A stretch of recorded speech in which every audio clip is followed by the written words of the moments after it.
Cette vidéo vous a été suggérée car la langue française, bien qu'issue du latin vulgaire, mériterait de votre part une attention moins grossière. Nous aborderons donc la question suivante, pourquoi toi t'exprimer si nous pas pouvoir comprendre? Avant de commencer, je vous livre déjà une petite astuce. Quand vous n'avez rien à dire, fermez-la.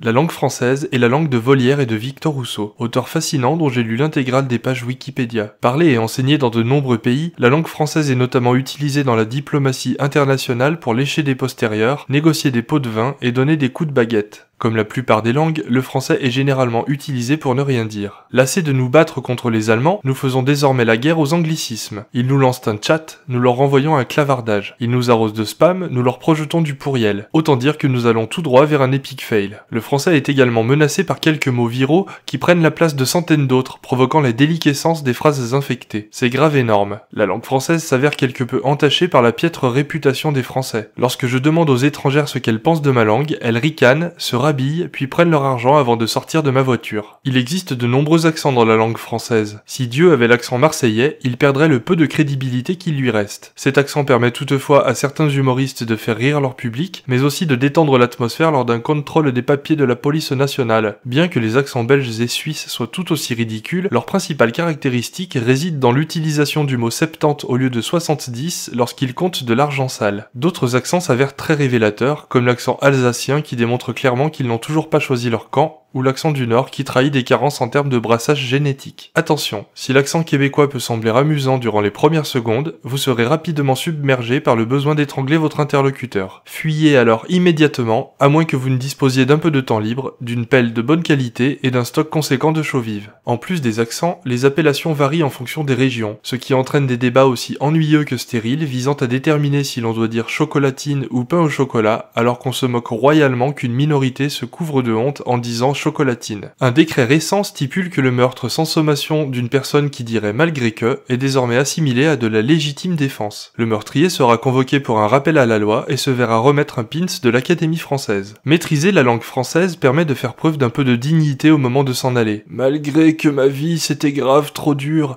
c'était en mode genre que du bonheur, lol. Oui, j'ai reçu le prix Marion Cotillard. L'important vocabulaire français en fait une langue riche, que les pauvres ne comprennent pas. Ainsi, les francophones se divisent en deux grandes catégories, les sous-doués qui méprisent les règles grammaticales et les puristes qui tenteront à l'aide de leurs dents acérées d'arracher la jugulaire du premier sous-doué qui oubliera le E à la fin du mot voir. Pour ne pas être compris par les pauvres, les riches utilisent également la langue de bois. Ils disent « une personne issue de l'immigration homosexuelle de sexe féminin » pour parler d'une noire gay. Et s'ils vous expliquent que les défavorisés des quartiers sensibles s'insurgent contre la contre-performance des travailleuses du sexe du troisième âge, ils évoquent simplement le fait que les pauvres n'aiment pas les vieilles putes.